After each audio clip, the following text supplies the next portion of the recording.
That would be a Weights and measures, they never lie. They never lie. Uh, Got a few questions for you today. sure, you Uh, bet. uh, I was attended your class back in April, and you had talked about acquiring land, or excuse me, acquiring basically anything with an application, your birth certificate, and I think a bill of lading is what you called it. That's correct. It's your warehouse receipt, which is your birth certificate. Sure. So you have the that pays for the property of the car, the automobile. Yep. Uh, the proof of that is when I call you and say congratulations. Right. According to the 73rd Congress First Session, Volume 77, Part 1, you have to have your credit application with tender. Your tender is your note, draft, bill of exchange, bank acceptance, trade acceptances, which are the new money that are lent to the bank.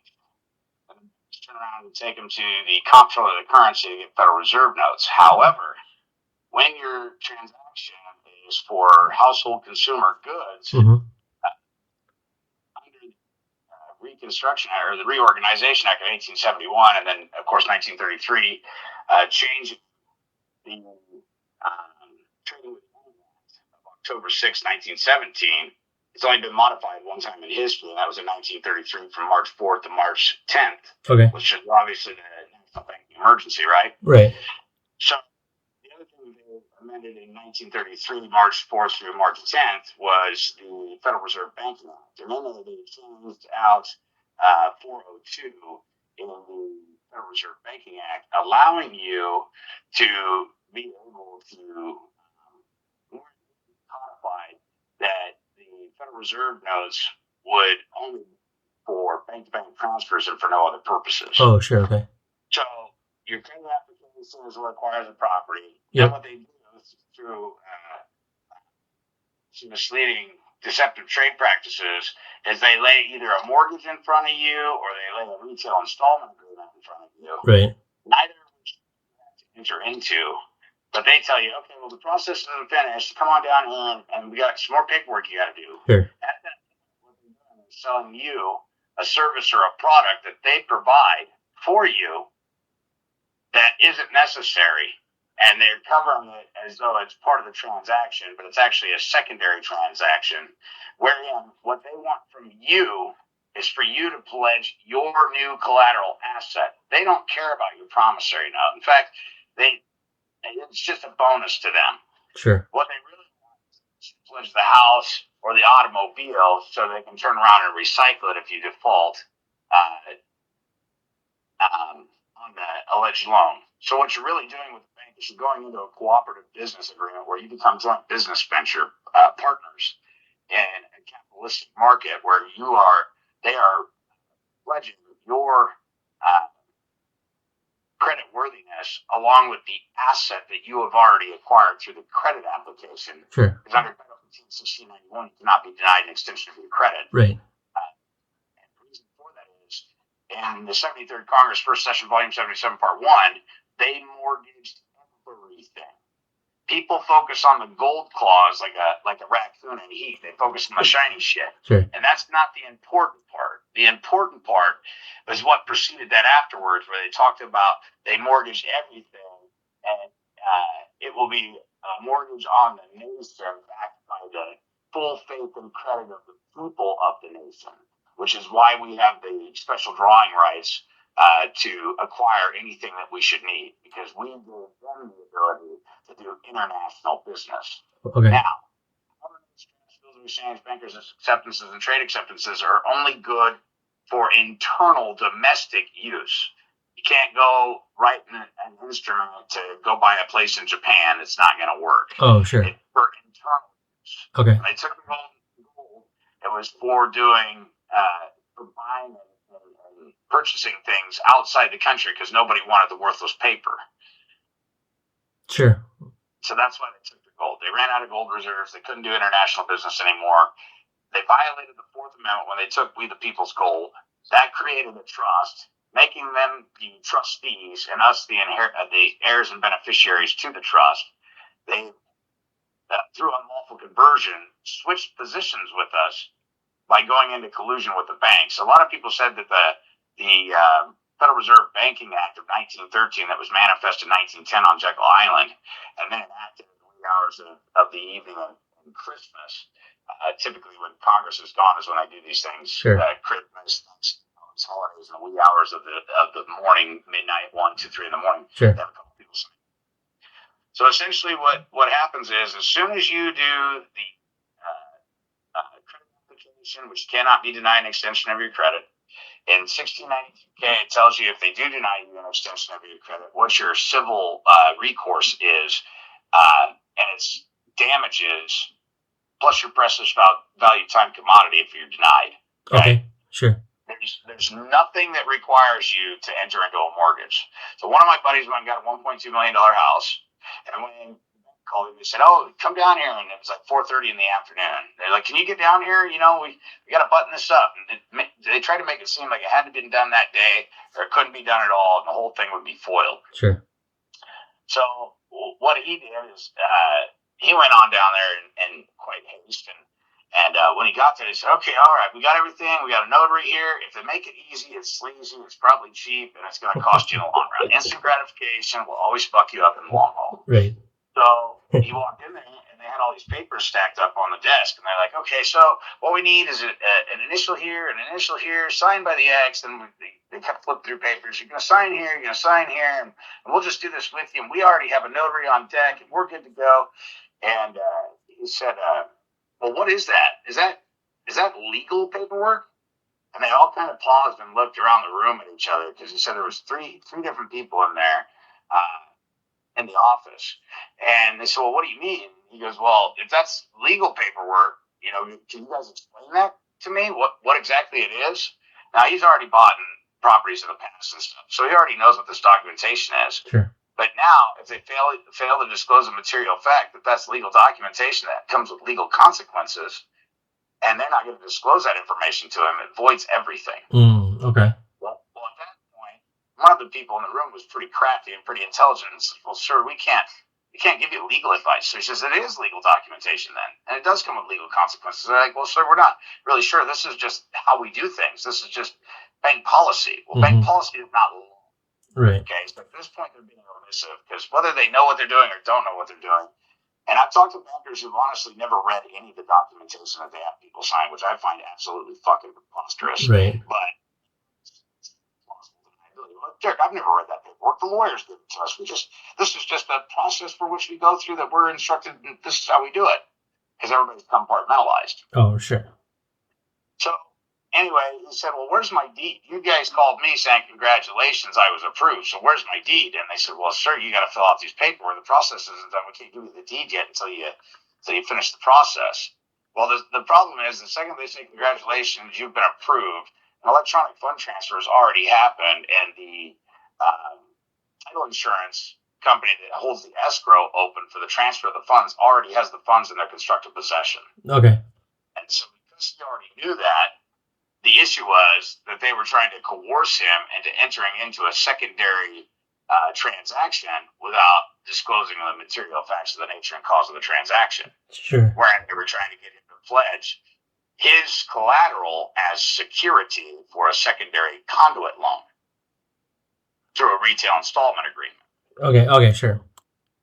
So they told him, "Well, we're not going to give you the deed. You know, if you're not going to finish the paperwork, I guess we just can't move forward on this deal." Sure. So he on his cell phone started dialing 911. They asked him what he was doing. He said, "Well, I'm calling 911. He said, "You guys told me I was approved." And he said, "I know you got my deed. And so right now, I need to fill out a criminal report of identity theft, because if you guys took my identity and you utilized it for purposes other than what I authorized it for, you used it for purposes that were not permissible. Right. Therefore, Right. you violated the law." Sure. He stood up, real pissed off, ripped out a piece of paper from out from underneath the pile of fucking paper, and slammed it down on the desk and goes, "Here you go." And lo and behold, what was it? It was his deed from the grantor to the grantee with his fucking name on it already. Oh, sure. But you want to know why the pile of the paper? Because you pledge it as collateral if you go into that secondary transaction with them, and there's no need for them to give it to you. Sure. So they pay for it. Right, right. Same thing with, you grant them the collateral security in the form of the automobile, and what they turn around and do is they whisk away the MSO and give it over to the Secretary of State. Mm-hmm. And now the transaction is not complete because they told you they were going to sell you the car in its entirety. Right. What you thought was the tires, the hoses, and the belt and everything are the full package, but it's not. The actual value is the MSO, which is a security. Sure. And so it doesn't cost anything to maintain that security. You don't have to change the tires on that security. You don't have to change the belts, the hoses, anything else. So the things that we acquire because of the mindset that we've been put into through the educational system leads us to believe that the house is an asset. Wrong. The house is a liability. Sure. It needs a man just as bad as the man needs the house. Right. And if the house doesn't have a man, the soffit falls apart, the humidity in the house gathers, and black mold and everything else, and it decays. Right. Right? The bank doesn't actually want the house. The reason the bank has you pledge the house as a collateral for a secondary loan is so they can go to the Federal Reserve and get access by shopping your credit worthiness around again with the asset and do the fractional reserve lending again. Then they know that you're going to default because the way that they set up balloon payments or interest rates, or all it takes is, what is that fucker from the Federal Reserve, Bernie, whatever the fuck his name is, who snickers as he tells everybody that in 1929 they intentionally caused the crash, but he promises they'll never do it again. Never do it again. But the point to all of this is you don't have to enter into that secondary agreement. You are going to have to fight. Just so you know, they're not just going to let you waltz in there, use your credit, and walk the fuck out. Right. They're going to make you. You're going to fight.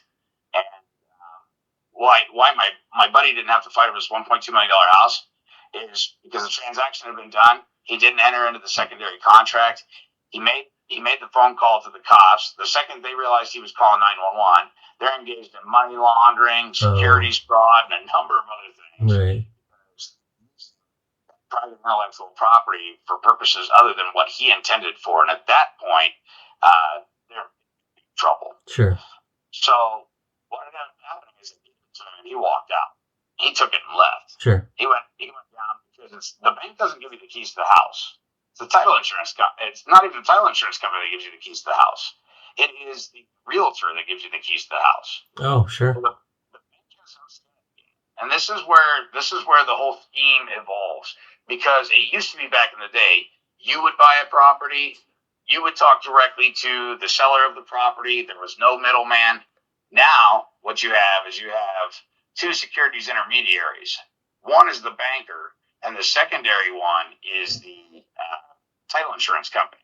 And that's so you can never meet with the actual grantor of the property. And as such, you can never perfect the perfect chain of title by giving something of intrinsic value like one Morgan silver dollar for the conveyance of the property. That's what transfers perfect title. It's value and consideration. Well, in the system that we have today, everything is a promise to pay something sometime in the future. That's all everything is. Sure. So you're not effectively buying anything. In fact, it's a fallacy to buy anything.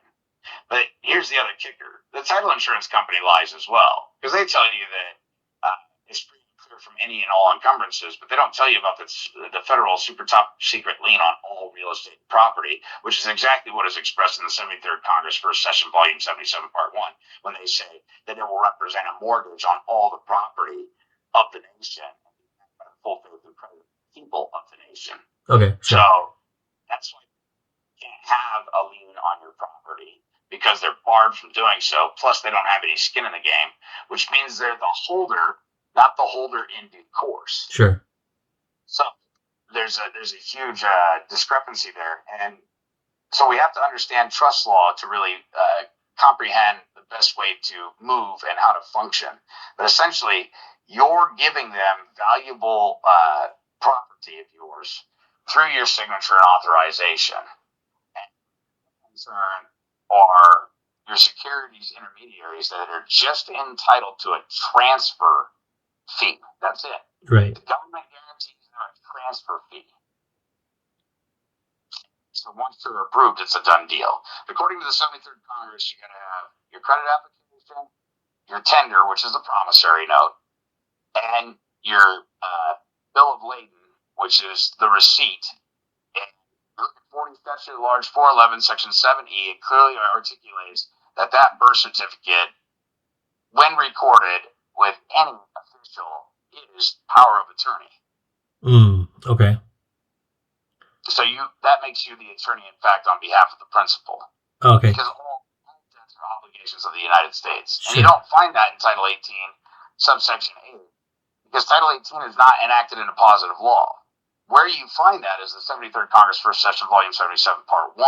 It's like page 600 and some or 700 and some, okay. where it talks about your over-the-counter securities are supposed to be discharged dollar for dollar and immediately canceled out, wherein it brings down the national debt versus printing new Federal Reserve notes into existence. Sure.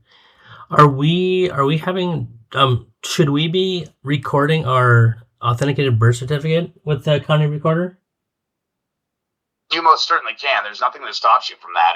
And there's a $10 import tax, because remember, the Social Security juristic person is a United States citizen. Mm-hmm. You cannot be a United States citizen. You're a man. You're Sure. a child of God. Right. Okay?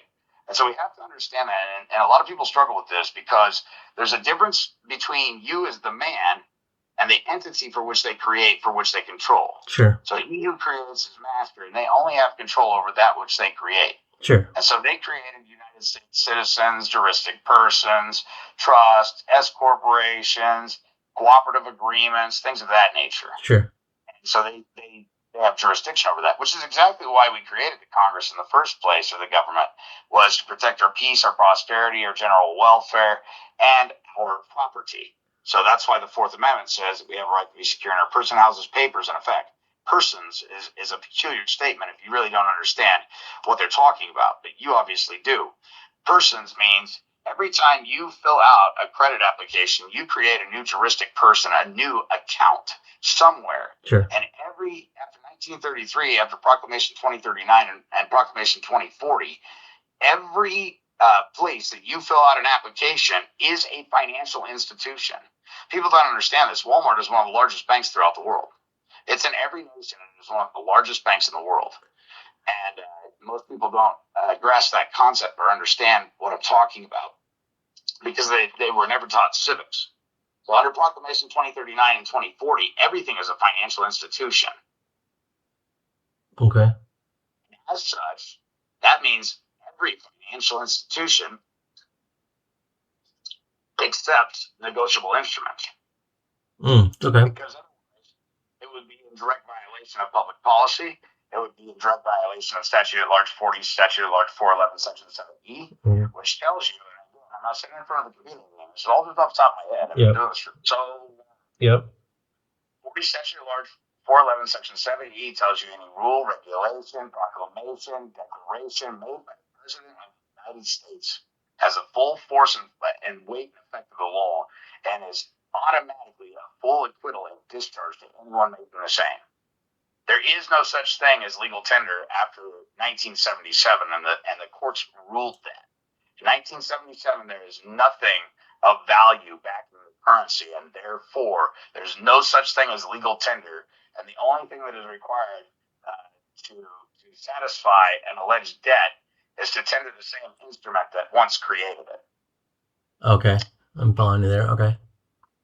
So once we have that transaction, this is what people are missing. Within 14 days, we are supposed to be doing the IRS forms. And we are supposed to notify the IRS as to the transaction, because our duty is not to pay taxes. Our duty is to report the new income that we create in the society for which they go and collect the taxes on. All these financial institutions are insolvent. They're all registered with the Secretary of State. Mm-hmm. And that in the United States, and the subsidiary corporations of the parent corporation, which is the United States. So the subsidiary corporations of the parent corporation would be state of Nebraska, state of Arizona, state of Utah. Okay. Mm-hmm. They're all insolvent in Chapter 11 bankruptcy. That means anybody that registers a business with the Secretary of State is insolvent. Sure. All they do is buy, sell, trade security, buy, sell, and trade debt. That's it. Sure. Because there's only debit and credit accounts. Right. So Right. bookkeeping, entries, and ledgers. Sure. Federal Reserve notes are for bank transfers only, but we become enemy belligerent combatants of the United States as we use them, because instead of setting off and discharging the national debt like we're supposed to, we contribute to it by failing to report, which is our duty to the IRS, our precious value time commodity that we haven't been paid for, which was pledged to the IMF. Okay. Yeah. So when you get a job and you fill out a W-2 form, or W-4, excuse me, and then you work for the job, they issue you a check. Or maybe they even do a direct wire transfer to your bank account. Sure. If you're doing a direct wire to your bank account, it really never pays you at all. Because the account that's being held by the bank doesn't necessarily belong to you. It's the bank's. Right. Yeah. So you never been paid at all. In fact, your check is issued to you as a promise to pay something sometime in the future. Right. And you exchange for that you feel is valuable in society, because the people in the general consensus are not properly trained in how the system works. I'm trying to stay away from calling them just ignorant. Yeah, no, I get it. Yeah. Well, guys, people ask me to be more nice. But sometimes the truth hurts, and it's good that it's brutal. For sure. When it jacks your ass, you'll fucking remember it. For sure. You know? Totally. That's what they busted my ass and it chapped my ass, and I knew that I wasn't in the wrong, and the judge still ruled against me, and I was fucking livid. And I told him, "You haven't seen the last of me. I'll see you tomorrow." No. I ain't like that. I'm gonna come back. I'm gonna fucking do my studies. I'm gonna hit them books, and I'll show myself fucking approved. And when I come back here, I'm gonna rock your motherfucking world, because I know what you guys are doing is wrong. I can see it in their faces. Right. You know. So anyway, the next thing is, once you do business with them, you need to get the business's W-8 from them. Oh, okay. You should be offering them a W-9. They're responsible for filling out the IRS Form 8300. And you need the copy B of that. You want them. See, they're the securities intermediary. You're the trustee. You gave them something of value, and they have a fiduciary responsibility to you now. Sure. See, it's not the car, it's not the automobile, it's not the boat, the plane, the train that have any value at all. Those are consolation prizes. Sure, right. They're liabilities. The bank, I'm telling you right now, it seems fucking crazy, but the bank wants none of that shit. You want to know the only reason they foreclose? So some other idiot will come and give them a bunch of fucking paper, because that's the only thing they want. Right. Paper for paper. Because the paper holds value and requires no maintenance. Minimal maintenance, if that. The house requires all kinds of shit. You gotta hire somebody to mow the yard, somebody's got to clean it, you gotta hire somebody else to sell it, or have some trustee sell it. It's a big pain in the ass. Sure. The reason they take the house is because some other numbie will come along and do a blank endorsement on documentation and eventually default. Right. Default. And then they rinse, wash, and repeat again. It's just a huge RICO racketeering money laundering fucking scheme. Right. Under the false pretenses that they lent you something. Isn't that fucking just crazy? I mean, if I pulled the scheme that the banks are pulling, I'd be in prison tomorrow. Oh, absolutely. For sure. Oh, that's so frustrating. What was it? He made such a fucking ass out of all of them. The funny thing is, his scheme was perpetual. Had they not made a run on him, he would have been able to continually do that to infinity. But it started getting around. You know, people started saying, "I think he's up to something." There's no way that he can be making trades and that profitable. And let's start calling it in. We want our money. And they started getting everybody calling at once. Now, the first couple of people that called in to Bernie Madoff, no big fucking deal. No problem. Got your money. Here it is. Sure. People, all of a sudden, he's like, "Fuck, I ain't got your money now." Sure. And he got himself in a fucking pickle. Sure. Which is the same thing that J.P. Morgan did back in the day. 1929. He knew the banks didn't fucking happen. So he started a fucking scare. But before the scare started, he knew to have his ducks in a row, so when the people get to his, "Oh, fuck, here's all your shit. No problem." And everyone's like, "Well, J.P. Morgan's a hell of a fucking bank." Oh, sure. These guys are all phony frauds. Sure. And that's getting rid of the state banks and making them nationalized to the federal bank.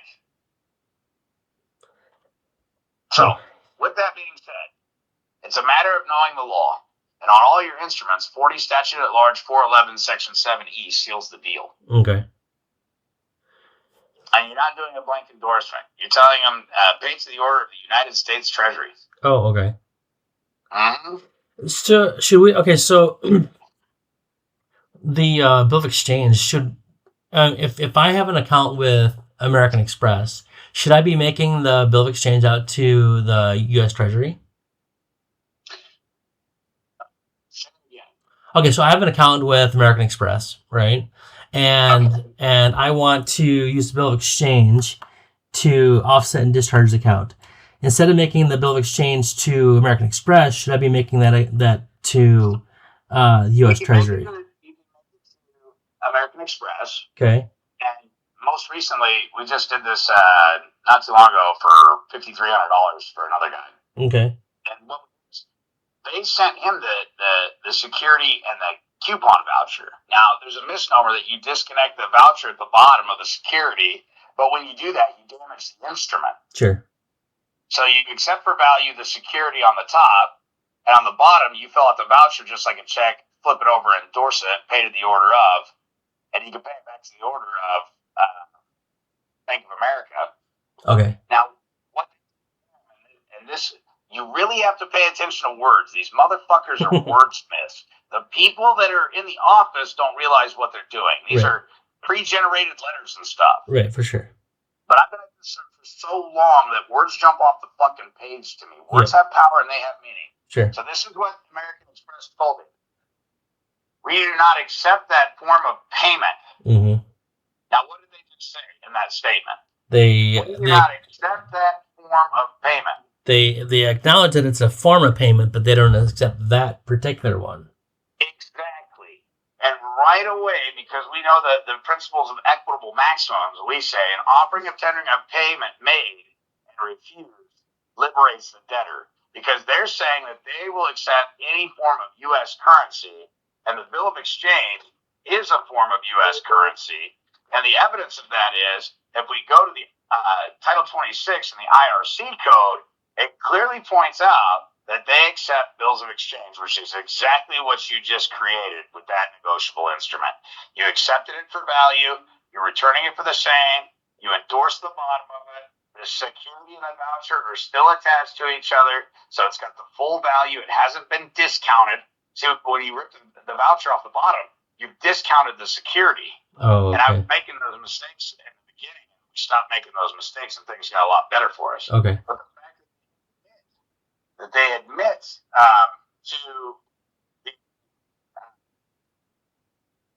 to it not being a form of payment they accept. So then what do we do? Well, right away, we go after them in the form of a dishonor. Sure. Either using the UCC or the Bill of Exchange Act of 1981 as amended in 1881 as amended in 1882, Yep. which tells us exactly how to default them. And so that's all we do is default them. Now, once you've done this one time, they'll stop playing with you. Oh, okay. Okay. I have a video on TikTok of another one of the and what he does is he calls them up and he tells them, look, you're a trustee, you're a fiduciary trustee. You took the Social Security number and you're using it, and you've created another account, right? And they're like, yeah. And he goes, okay, great. And the things that you send me in the mail, those are coupons or vouchers, right? That are authorized by the Secretary of the Treasury for the United States. And they're like, well, yeah. And he goes, but they're a form of payment, right? They're a form of currency. It's tender, right? Oh, well, yeah. And he goes, okay, great. So here's what I'm going to do. What's the full balance of the account? Well, it's $3,364. Okay, because this is what I'm going to do. I'm going to put $3,364 on this payment voucher, and I'm going to accept it for value, and I'm going to send it back to you in its entirety, attached to the security, not discounting the security by detaching the payment voucher. Sure. Well, sir, you realize that if we do that, you'll close your account out. And he goes, oh, yeah. But it'll be paid. It'll be paid in full, right? And it won't be late because so long as I return it in the mail within 72 hours of being in constructive receipt of it, there's no late payments, right? Because that's one of the other tricks. When you get mail matter within 72 hours, you want to turn around and send it right back out. Oh, okay. Because that's the commercial honor and dishonor thing. You want to accept it and get it stamped off by the United States Postal Service employees right away, showing that it's being sent back and that the instrument is being honored. Oh, okay. Sure. So if they send you an instrument and you just let it sit around and you do nothing with it, what ends up happening is you go into dishonor and default. And according to the securities laws under 31 CFR, it's considered a lost instrument, and they can reprint it for themselves and claim it as abandoned. So they take your funds. Because really the security instrument that they're sending to you that people believe are a bill are really a billing statement, which means it's already been paid. Right. But it's a security with a coupon attached to it, and we're not wanting to discount that security. So we leave the voucher on it, and we're going to honor that instrument. It's really your dividend and derivative that's supposed to be paid back to you for them using your Social Security juristic person and your credit, hypothecating your credit into existence to do business. Right. You don't need them. And the proof of that is they advertise. Do you advertise? Probably not. But they do. They advertise all fucking day long. Why? Because they're debtors and they need creditors. Sure. When somebody's advertising, it's because they need something. Sure. So when people call me unannounced, I always ask them, are you calling to make a deposit or a withdrawal? And it's not being a dick about it, but really I'm trying to teach them something. Sure. It's a quid pro quo. It works both ways. Sure. So, but I don't want to get too far off the beaten path because I want you to get the substance that you're calling for. What exactly are you looking to negotiate? So there's some land I'm looking to acquire. Perfect. And so I'm just kind of wondering the process. So I get an application. Do I just walk into a bank and say I need a credit application, and then the realtor first. Okay.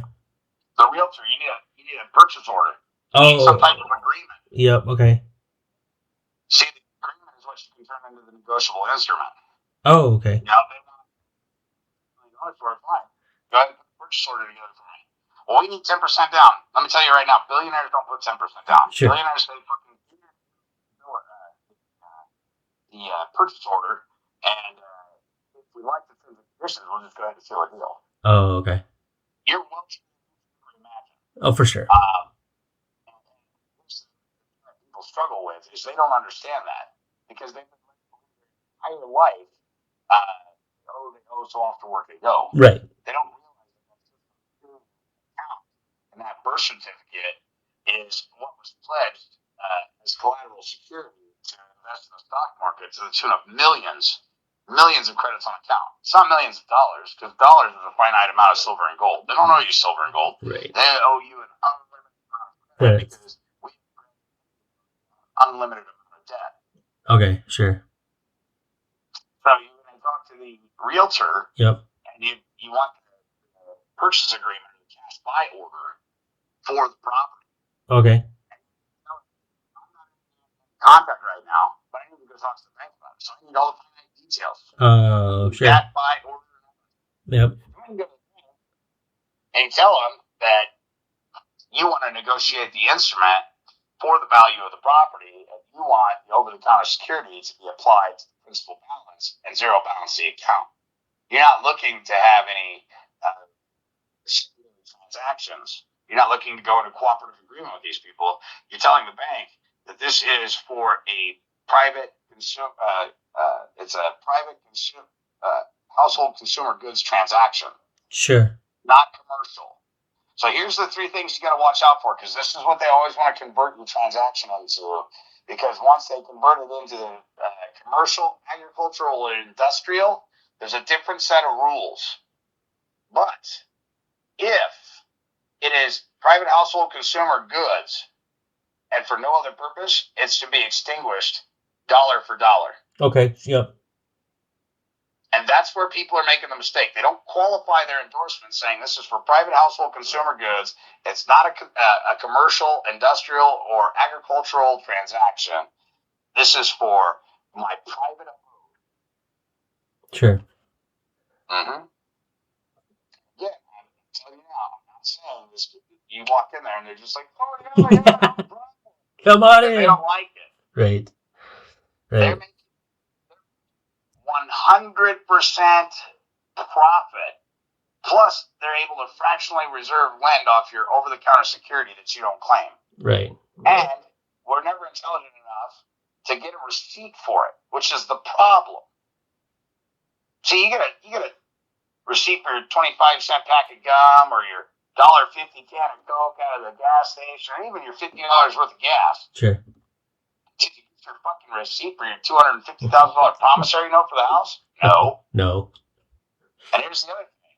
When you're filling out that instrument, it's for deposit. Or put special deposit on there. See, because otherwise it's considered a Class 5 gift and estate tax because you gifted them the instrument without any qualifications on it, and they whisk it away on the private side. Sure. They see it as us handing them a gift, and off they go. Right. Well, and biblically, we're supposed to forgive everybody their debts because Jesus already came down and settled everybody's debts. Debts and sin are synonymous. And it's really intricate how the Bible ties into this whole system. It is freaking wild. Okay. With my mom on the Bible in this, she could start to see it. When I was talking steps, she's going through, her eyes glazed over, just went over her head. She's like, I'm sure you're a brilliant man. And then when I started opening up the Bible and showing her how it correlated with that, she's like, oh my gosh, tell me more. Sure. And she's like, that's tell people how it's biblically tied. Sure. And it really is. And that's why the IRS, they're the ones that hold the hidden manna for us.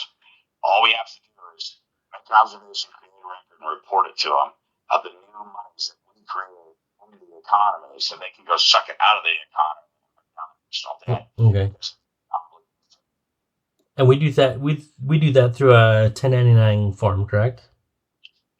Correct. We'll never use the 1099 OID. At least I have not found an instance where the 1099 OID is used on my behalf. Okay. But here's what's great. Your banker is your security intermediary, fiduciary trustee that is charged with the doing those forms for you. Okay. Had a trustee fail in a foreclosure, who do you think authorized the trustee to foreclose and do a foreclosure sale? Who has all the power and the authority in the transaction? Who's the only signer to the contract? It'd be the bank. Agreement. Well, it'd be us then. It's you. That's right. So people are all pissed off when they have a trustee sale and go, do you realize how much power you have? All you got to do is call the trustee and go, you're fired. They have a trustee. Look, if I appointed the trustee, right? Can I disappoint the trustee? Fucking A right, I can. Sure. He's going to be awfully disappointed when he can't sell that motherfucker. But I'll tell you right now, if I hired you, fire you. Right. No. Nope.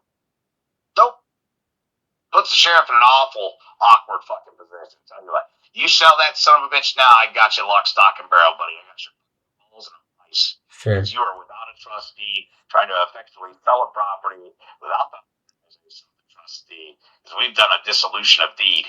Oh. Okay. See, the mortgage deed of trust, but they failed to perform on their end. So because they failed to specifically perform, the deal is done, and the over-the-counter security and all the rents, profits, and proceeds have to be given back to the grantor, which is me. Okay. I'm the grantor that created the trust. Sure. Okay.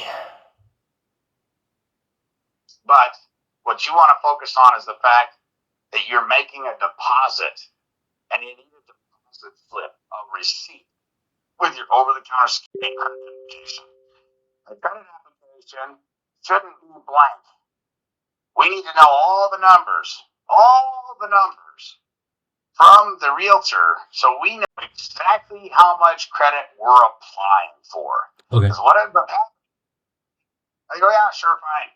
Fill out this credit application. So you fill out the credit application, but what did you never ask? How much do you run the credit for? Right. They could have run for $1 million. Sure. They could have worked for $500,000. He was only trying to get 100,000. Sure. They tell people they're denied all the time, and they whisk away and run off the proceeds. And under Title 31 CFR 357, it tells you you're never denied, that you can never sue the Treasury because they always honor their duty. Sure. They are trustees and always kick the funds out. So, okay. So, question for you. It was a couple months ago now. I purchased a new vehicle, and they ran my credit, and they ran my credit with like 6 companies. And then, of course, I got the letter from each company saying, "Sorry, we're not able to extend you credit for whatever reason." So, did they all get paid? One of those companies, they each owe you because you were never denied. By the way, right? So each company the value, and you want the gap accounting on it, both sides of the ledgers. So each one that denies you for whatever bullshit reason, you got claim under Title 15, 1692K, and then under Title 15, 1692, not K, but it's adverse action code. Let me pull it up. I remember one of your classes you talked about doing an adverse action claim. I'll have to go back and listen to that. So I remember you said stop using your brain and just use this information that they gave you right there to cite this. Yeah, it's so simple if we just stick to it and we don't deviate.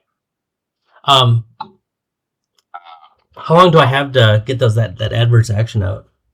1691, 30 days.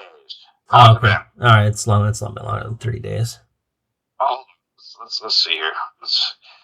Where is scope of prohibition and then administration enforcement? I think it's been about 60 to 80 days. Probably a little longer than that. I'd have to look and see what the civil liability, individual or class action for actual damage. Any creditor who fails to comply with any requirements imposed under the subchapter shall be liable to the aggrieved applicant for any actual damages sustained by such applicant acting either in an individual capacity or as a member of a class. Recovery of punitive damages in individual and class actions. Remember, this is 1692E, by the way. This is civil liability. Okay. This is what I'm going to tell you about adverse action. I tell you about the jurisdiction. The jurisdiction is any court of competent jurisdiction or court of record, including small claims court. And where is our adverse action? I'm not seeing it. Actions for equitable and declaratory relief upon application by an aggrieved applicant. That's C. Actions for equitable and declaratory relief. Declaratory judgment establishes the facts. The fact that you submitted an application, the fact that you were denied. The fuck is adverse action? Scope of prohibition. Adverse action must be in scope of prohibition. Hold on. Find it for you real quick. Copies to the applicant in general. Waiver, reimbursement, fee copy, notification of application, evaluation defined. Where is adverse action at? Wait, there it is. Number 3. So it's going to be Title 15, 1691, scope of prohibition. Mm-hmm. A. Activities constituting discrimination. It shall be unlawful for any creditor to discriminate against any applicant with respect to any aspect of a credit transaction. That is all you need to bring your claim.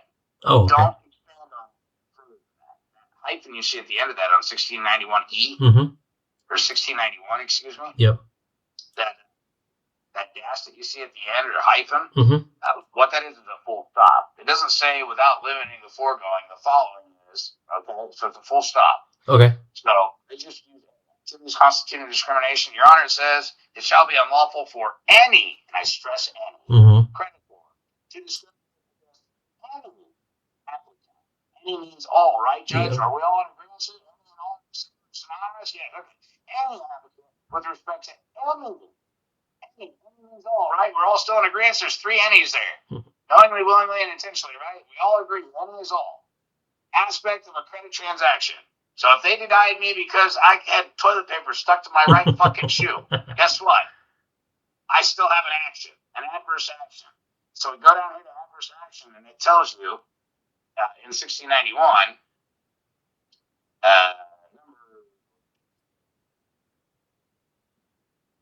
number 3. Where did I see that adverse action on here? Is it C3? No. There it is. D. Reason for adverse action. Procedure applicable. Adverse action defined within 30 days or such longer reasonable time as specified in regulations of the Bureau for any class or of credit transaction after receipt of a completed application for credit. A creditor shall notify the applicant of its action on the application. Each applicant against whom the adverse action is taken shall be entitled to a statement of reasons for such actions from the creditor. What Congress is saying here is they have to tell on themselves why they discriminated against you, and that's the evidence you need because it comes on their letterhead of why they discriminated against you. Right. And then he just simply use that evidence and walk in here and say, Judge, the first sentence of the prohibition of 1691 says that they can't discriminate against any applicant for any reason at all. And they went ahead and incriminated themselves, Your Honor, and I was trying to get a $70,000 car, and therefore they caused me $70,000 in damage, and I'll let the fact that my precious valued time commodity was worth another $50,000 that day, plus the embarrassment, I'll let that slide. But they need to cut me a check for $70,000 and give me the fucking automobile. I don't give a fuck which one it is. Sure. But that's just okay. Short, sweet, and to the fucking point. No lawyer can argue against that. They can't go around it. Sure. But when you make something 90 fucking pages long, yeah, good luck. Good luck, yeah, for sure. Because you give them a whole lot of ammunition against you there. You're going to shoot that shit up, and it's going to look like Swiss cheese by the time they're done. Sure. You're going to make commas and punctuations and everything in grammar. There's a law to grammar, and if you fuck it up, you're fucked. And those guys are expert in grammar. They're an expert at twisting and manipulating the language. I've watched judges sit there and go, well, the statute really doesn't read like you think it does. You see, there's a comma right there. And I'm like, I never went and finished high school. I dropped out at 13, so me and grammar, we don't get along very well. We do now, but we didn't. Sure. And also, I still fuck up, even to this day, because I really don't have, a formal education in it. I've had to learn as I go. Sure. Which makes me efficient at what I'm good at, and what I'm bad at is like, fuck, we'll try and achieve and learn as we go. But anyway, I watched that judge do that to us that time and go, well, that statute really doesn't read like you think it does because there's a comma there, which means that information is not to be assimilated as the same with foregoing there. And I'm like, what's he doing here? And I mean, he spent some real time breaking down that fucking statute. He kept pointing to that fucking comma. In hindsight, he was trying to tell me something. Son, stand up, leave the court so you can go get your fucking remedy. And instead, I didn't understand what he was trying to fucking articulate to me, and I sat there like bewildered because I didn't understand grammar. Sure. And he ruled against me and said, I want you to understand you can appeal this. He kept saying that over and over. I want you to understand you can appeal. Well, at that point in time, I didn't know enough about appeal. I didn't know enough about Okay.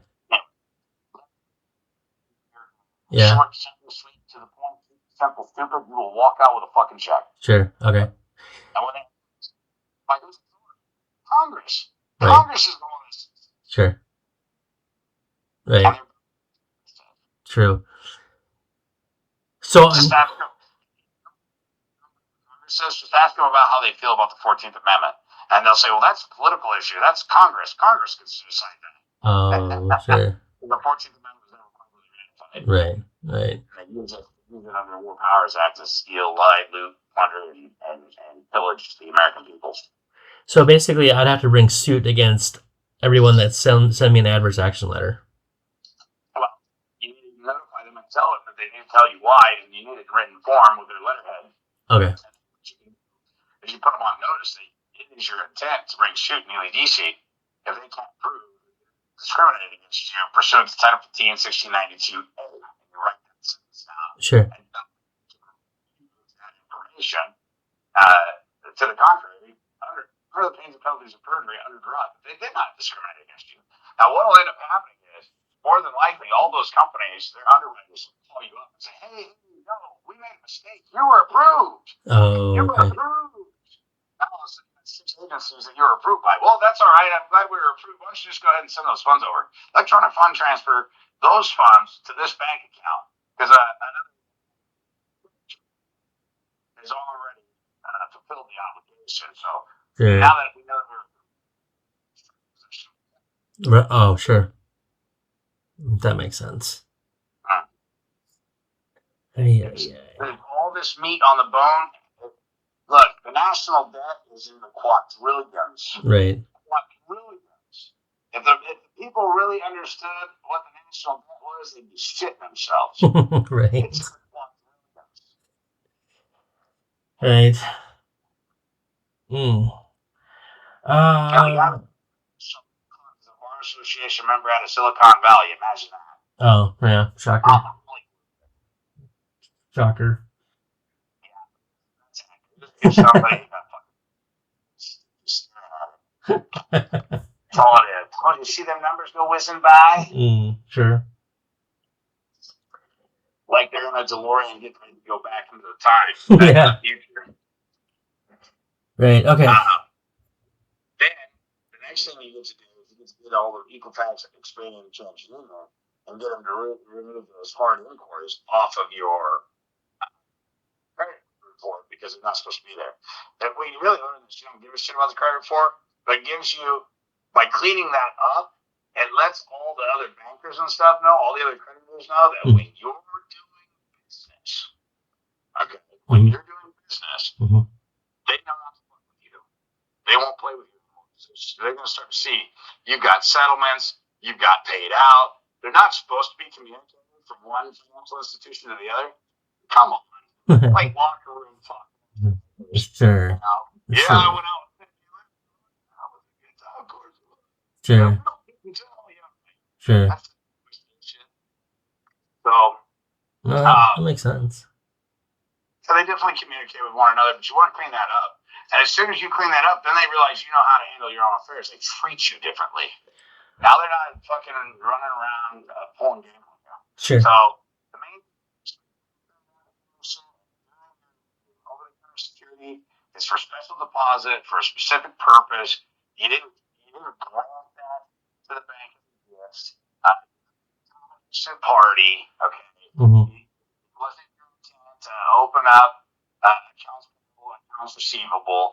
You're doing things for private household consumer goods and for no other purposes. It wasn't to be interpreted a commercial transaction, an agricultural transaction, or an industrial transaction. Okay, and that all goes right on the application, correct?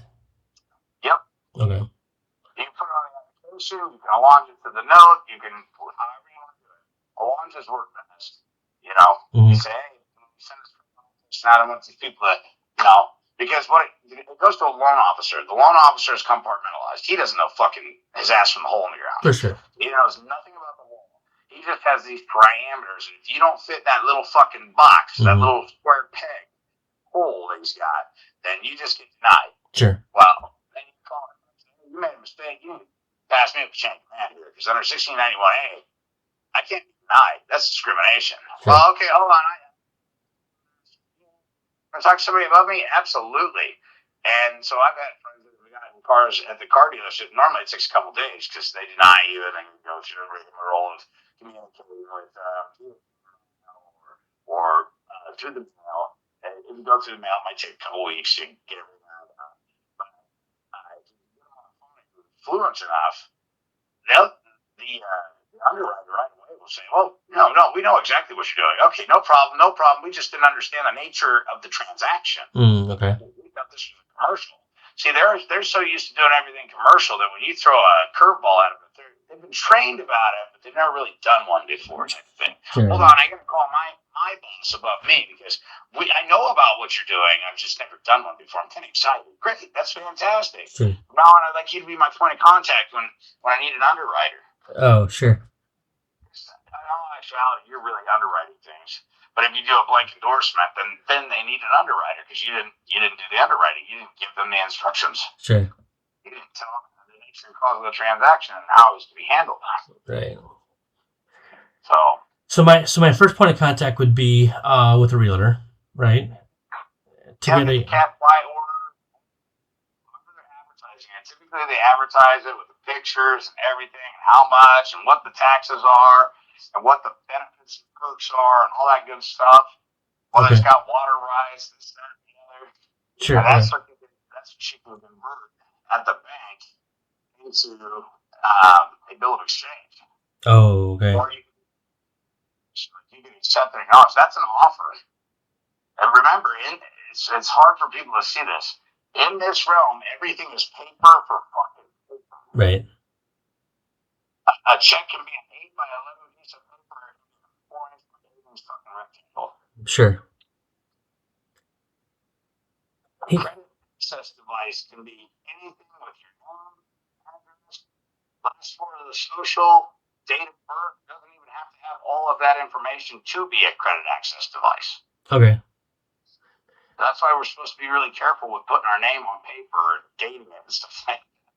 No, sure. That is taken. Yeah. Thanks. Take it. I mean, I had a banker tell me one time, Derrick, if you're goofy enough to go into the bathroom, scribe your name on a piece of toilet paper and walk out with it stuck to your shoe and it fell off next to my seat, I could literally turn it into $1 million if I wanted to. I laughed and he laughed. Now, at the time, I thought he was full of shit and just bullshit me. I had not been down the path of studying this. As I started to learn this shit, I realized that motherfucker was telling me banker secrets. Right. On banker secrets. Sure. Trade secrets. He wasn't supposed to tell me. And he just had to fucking tell somebody. Right. He knew I was so fucking dumb that I'd never get it. And therefore, he could laugh about it. And he'd never have to worry about anybody telling on him. Right. Sure, I've never been able to find any sense. Oh, sure. She went to a fucking pub one night. Oh, okay. Sure. And we were laughing, and he's like, "What do you do?" And like, "Oh, I work construction, you know." And somehow along the line, you realize if you walked out of the bathroom with a piece of shit paper stuck to your foot, you happen to scribe your name on it in the bathroom, and it fell off next to me. I could turn it into $1 million. And I just laughed, and he bought me another drink. We just laughed. He was laughing because I'm sure he's like, "Man, this kid's fucking dumb. God, this is great. It feels so good to tell somebody." Right, for sure. You don't believe me. Fucking, I must have laughed for 15 minutes. I thought he was like craziest fucking kook. Right. And come to realize that, he's telling me the truth. I should have looked at him and go, "Yeah, here it is, right here. Here's a napkin. Pen, bartender, pen." Right.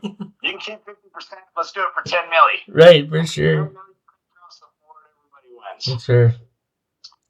So, and that's really what these financial institutions are doing. So. Right. I sent a bill of exchange to the IRS. We did that back early June, and I got the letter back saying that they need an additional 6. Yep. And I responded back to the letter that I acknowledge and accept their 60-day requirement, and then I think I put I trust this matter will be resolved within the requested 60 days. Good choice of words. Trust, yes. Well, I got that from you, so I appreciate your knowledge on that. So September 9th is going to be their 60-day mark. If I...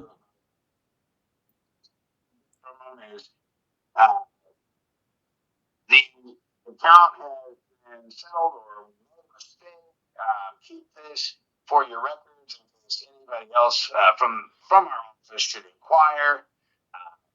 Consider this matter resolved. Okay. Make sure. Okay. You have the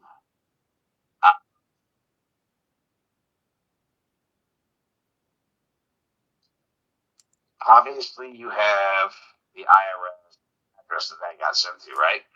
Yeah, you gave me the bill of exchange address. Perfect. Yep. Okay. Do I need? That right there is how every financial institution accepts bills of exchange. Yep. Because will accept them directly from the institution.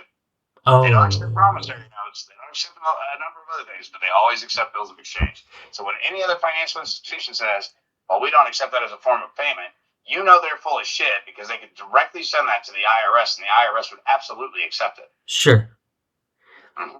Yeah. Actually, I want to look and see what you sent here. Let me look up quick. I thought it was pretty telling, and it makes more sense now that the more knowledge you get and whatever how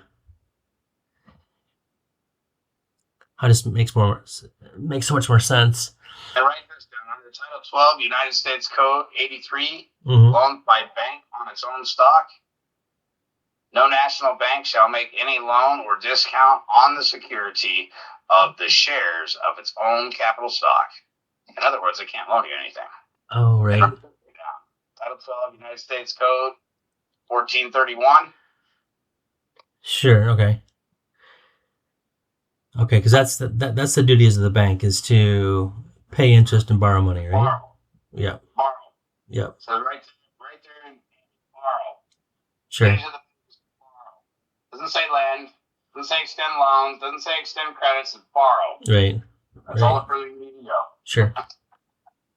Let me see here. Yeah, so this is the bill of exchange from the IRS site. It says if a bill of exchange or registered bill of exchange is received from a taxpayer authorizing the campus to send to their account through FedWire, send everything received to the following address, which is fucking mind blowing. And the fact it's right in their shit. Well, they have a duty to tell you. Right. Yeah. Look, when I started going, I'm not joking. I was in a small town, 4,000 people, and everybody knows everybody. You can't take a fucking turd morning without somebody going, yeah, we heard there were 6 peanuts in that one. How more? How fucking small the town was. And so everybody thought I was just fucking batshit crazy, running around like Chicken Little screaming the sky was falling. Sure. Since names in the court and start doing things, people are like, fuck, that kid might be a fucking genius. Right. What do you think? You guys teach him. Drop him off at the library, drop him on his head, or he eats some fish and chips as a child. Sure. And the reason we all called him Can't Get Right, the motherfucker was always in trouble and always fucking. How the fuck did he figure this out? Sure. No idea. He reads. That's all he'll tell us. He reads. He reads, and he reads. Right. Once I figured out they were fucking me over, I'm not one of those guys that just lays down and takes a fucking. I just don't. There's a couple things in my life I absolutely will not put up with. Unjustified ass chewings is one of them, and taking licks that I don't have fucking no is the other. Right. Yeah, he's just that shit. No, for sure. It's just the way I was born. When I got a judge lying to me on the bench, and I could tell the bitch is lying. I mean, I started fucking unhinged my belt. She's like, sir, what are you doing? I said, you keep fucking lying to me, I'm going to give you licks like your grandpappy should have. That'd be the last fucking time you lie to me. You understand me? She jumped up off the bench and left. I was going to spank her bare ass. Sure. In front of God and everybody in that courthouse. And the sheriff was laughing. He's like, I ain't never seen anybody talk to a judge like that. Sheriff, you can't talk to a judge like that. I said, can't tell. Just did. Didn't have no fucking problem, and I don't have any qualms doing it to you too. Sure. Step fuck out of my way. You know, you gotta sit here and watch people get fucked over day in and day out, and you're gonna sit here and try and he said, well, if you would just go along, get along, this would be a lot easier. Oh, like the let's just play the tip game, motherfucker. Ain't nobody fucking me. Right. So, you know, but they're used to that. They're used to the American people just cowering and okay. They don't know the history. They don't understand the history, and that's exactly how the bankers wanted it. The bankers took over the pharmaceutical educational programs. They took over your high school programs, your kindergarten programs. I mean, they teach them dick for fuck's sake now. Right. Boys that are 12 years old, they should be working out and gaining knowledge or pissing in fucking litter boxes thinking they're a fox or something. It's fucking weird. It is very weird. But I had never in all of my life thought that fucking boys would be fucking shitting in litter boxes in a fucking high school. Mm-hmm. There's a high school that just got sued because they wouldn't accommodate the males that are pissing and shitting at the high school by putting litter box in there. They said they didn't have budget for it, and they refused. Sure. They got sued for discrimination Sure. because they're furbies or furries or something. I don't even know Yeah, I what the think fuck they're they're doing. furries. It's Yeah. so fucking weird. Right. So fucking weird. I'm starting to wonder if there's gonna be a hunting season for these fuckers. You gotta wonder. I'm curious with that, and also with the trans community, that if rights are only extended to men and women, and you're identifying as a fox or a furry or what the fuck are, and also it's a trans, are you basically? This is my thought. Are they basically just promoting all this still? Like, well, you just signed away any right that you'd ever have, because you're not unsound mind right. or mentally disturbed to come in and take care of you because it's their duty. Right. Now you've abandoned Yep. they have a right to underwrite their as being trustees, so they can underwrite your trust and draw from that because trustees have to be paid. Sure. Mm-hmm. Sure. Yeah. Yep. So, there's a mental health crisis here. Look, the head of the health department is a fat 300-pound fucking dude that thinks it's a chick. Oh, right. So I'm thinking to myself, there's all kinds of meatheads on fucking Venice Beach that fucking clearly are in good shape. I mean, they're probably not fucking healthy, but they at least look like they're in good shape. Right. You should grab one of these fucking a meathead eating eggs and tuna and showing people, hey, this is what you do: 30 pumps and some protein, Sure. But no, we got some fucking 300-pound dude that thinks it's a chick with fucking goofy. Looks like, what it looks like is not Beetlejuice. What's the other one? The penguin off of Batman. Oh, yes. What that fucking thing looks like. Yes. Like, what the fuck is that? My wife goes, that's the American director of health, and I'm like, right. You got to be shitting me. Right. And then there's a couple others that are directors of major, and they're the same way. Yeah, I've seen that. Yeah, like all these directors of health for other countries, and they're all fat people. I'm like, how's that? Yeah. What a beacon to show everybody how to be healthy. Uh-huh. Oh, funny. Do you have another call at noon?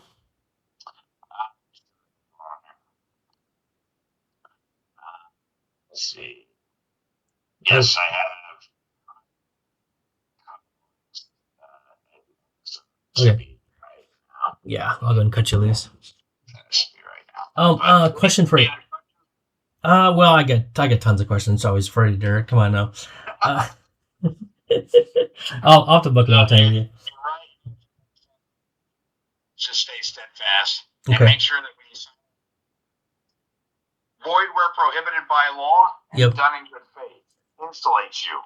Always want to insulate yourself at arm's length. Can I run through my bill of exchange with you real quick?